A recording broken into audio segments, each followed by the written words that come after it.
If you thought Beetlejuice was ugly back in 1988, you should see him now. What can I say about BeetleJuice BeetleJuice? Going in with tempered expectations, I really didn't know what to expect.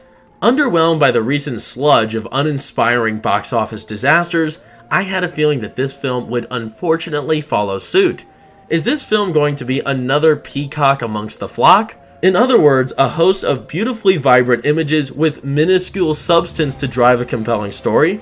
In complete honesty, I would say that it's a mixed bag that satisfies and disappoints to varying degrees. There's plenty of really exciting, fun, laugh-out-loud moments that are at times overshadowed by cringe-inducing commentary and attempted humor that leaves a stale taste in my mouth. Without spoiling the exciting details of the story and its shocking surprises along the way, I'll drop the pros and cons of this strange sequel. Before I do though, I'd love it if you supported the channel by hitting the like button and subscribing to show your dedication for the revival of quality films and awareness for such.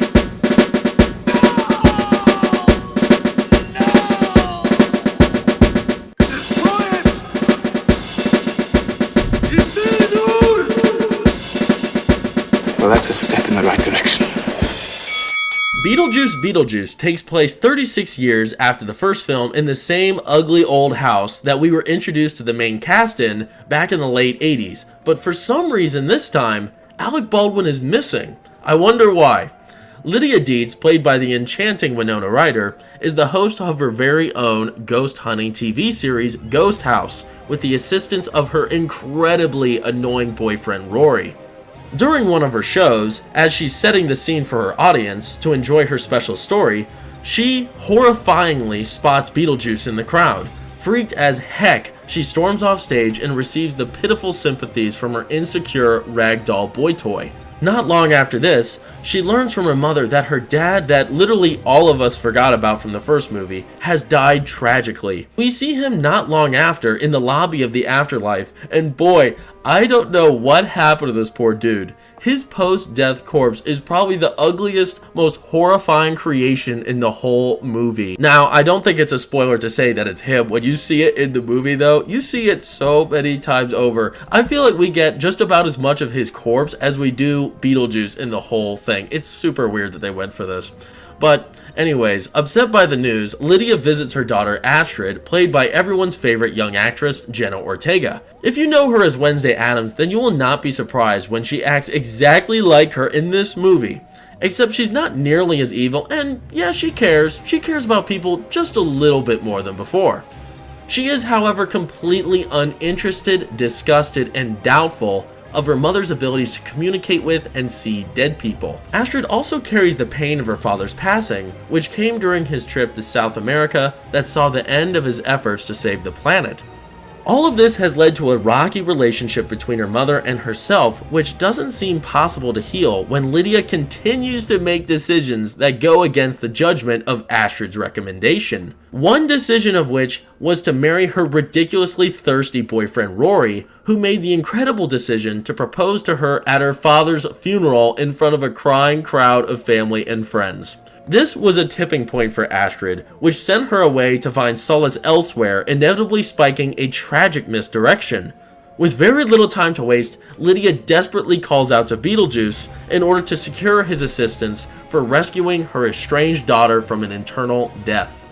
Now, after hearing all that, you're probably surprised about just how much happens before we are really introduced to the big man we've been waiting to see all these years. And it pains me to tell you that we don't get a whole lot of him in the movie either. The story takes a lot of turns, focusing on a variety of characters that don't really need all the time they have, but nevertheless get that attention. However, every time Michael Keaton is on stage though, he delivers. In the movie, we're also introduced to his ex-wife Dolores, who poses as a really serious threat to everyone in the movie.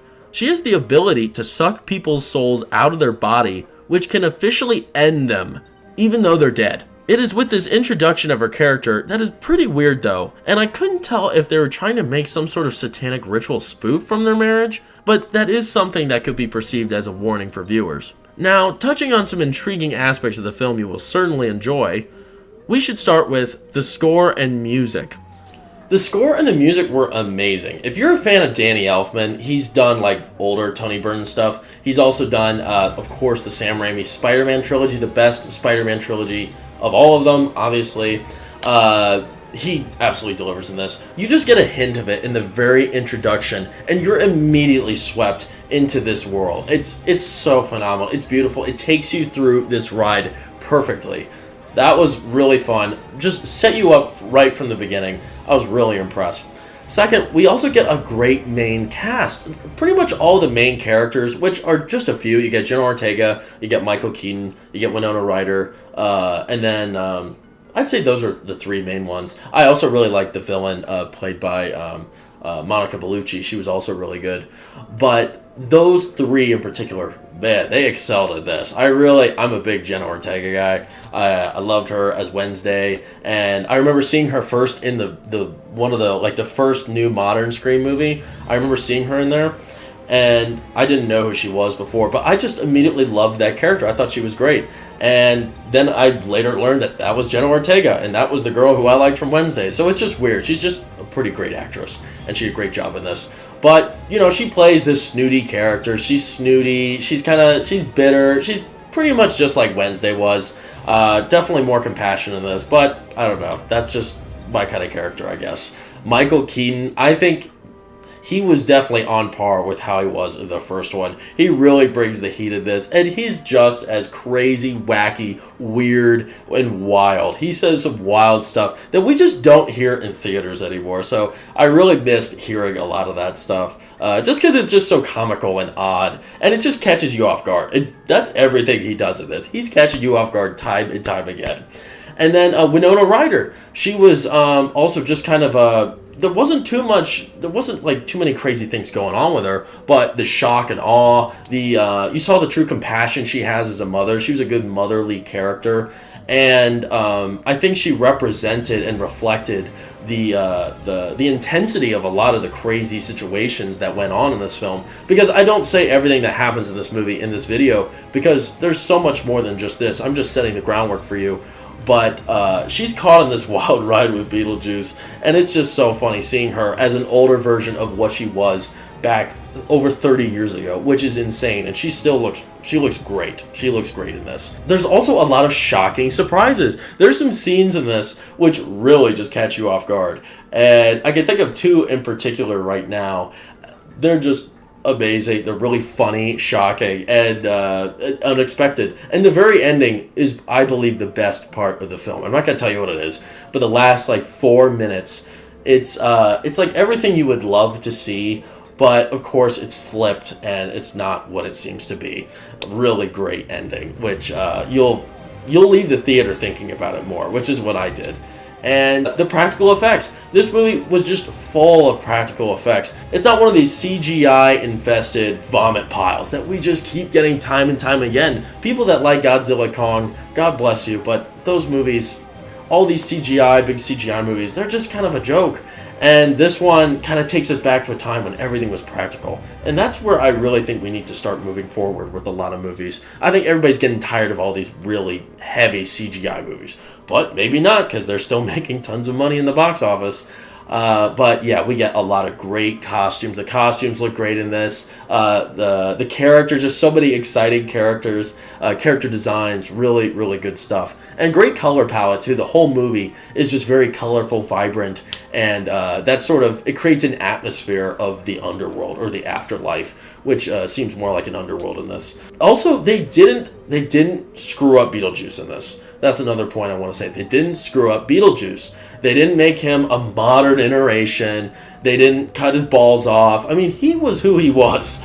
And that's not exactly a good thing, but he was exactly how he was a long time ago. They did not modernize Beetlejuice. So don't worry about that. You could go into the theater well rested knowing that that's not the case. So every pro, there is a con though, which goes along with the typical cons of a lot of the recent Hollywood blockbusters that have strictly been looking to nostalgia bait its audiences. The first of which is there's not many quiet moments. This movie is full of non-stop go, go, go.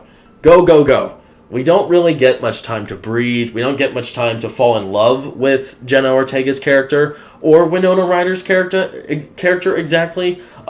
We certainly get a lot of time to build a anti-relationship with her boyfriend. We get plenty of weird talks with him. But I feel like this movie, it just goes so fast that we don't really... we're not able to attach to any of these characters and to relate with them, to dive into their story a little deeper. And another part of that is there's just too much going on. That's another point. There is too much going on. There are so many characters that we follow. We follow the big three, of course. We follow Willem Dafoe's character. He's like a sheriff of the underworld, sort of, like a make-believe sheriff. We see quite a bit with him.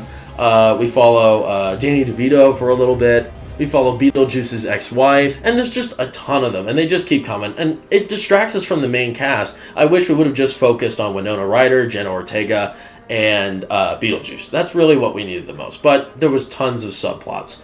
So that was also another issue. And then the biggest problem with this movie was one of the characters, and I think it was satirical, everything about him, but it was still so painful to watch, and it was like just pain. It wasn't really fun. It was strictly pain, and we see him all the time in this movie. It's the cringe, insecure, man-baby ragdoll, Rory, the boyfriend. He's, of course, he is a representation of just weak, ill personification of everything wrong with a man.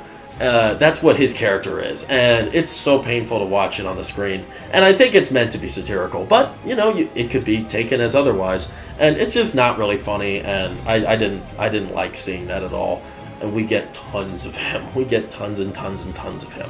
So we unfortunately have to bear through that, but otherwise there's some other good stuff. And the last thing was that this movie, it mostly lacked a lot of heart and depth. And although I think a lot of that could have been seen between the relationship between Jenna Ortega and her mother, but we don't really see a lot of that. We see a lot of them butting heads and whatever else, but we don't really. It's hard to grow attached to Jenna Ortega with her mother in mind. Grow attached to their relationship as mother and daughter.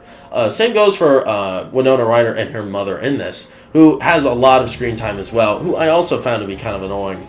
But those are just some negatives about the film. There are plenty of positives, though, and I think the positives mostly outweigh the negatives. And overall, I must say that this movie is simply a fun experience that you can trust to give you a good time, without preaching any sort of modern, mediocre message that evil Hollywood has been peddling to us for years. Before you go, though, let me know in the comments below what you thought of the movie. I'd love to hear your thoughts. If you haven't seen it in the theater, what are you looking forward to seeing? Let me know in the comments below. Also, have you been thinking about going to see the new Reagan movie? I saw it, and I have kind of a controversial opinion about it. So if you'd like to see what I have to say and give you a little bit of a review, check out my video up here, or it's up here, I'm not sure. Check out my video. If you liked what I had to say, please consider subscribing to my channel. I've been checking out a lot of old films, I'm watching newer ones, but it's a lot of fun going back to the past and watching the classics. And a lot of people my age and people within like Gen Z or millennials, they haven't seen a lot of these. So we need to take the time to appreciate the shoulders of the giants that we are standing on today, which unfortunately we are doing a terrible job of making good movies, at least Hollywood blockbusters. So let's go back to the past. Let's watch the good old stuff. Follow me on that adventure. If you'd like to follow that with me, join me on my expedition to find great content by subscribing. Otherwise, I appreciate you spending some time with me today, and I'll see you next time.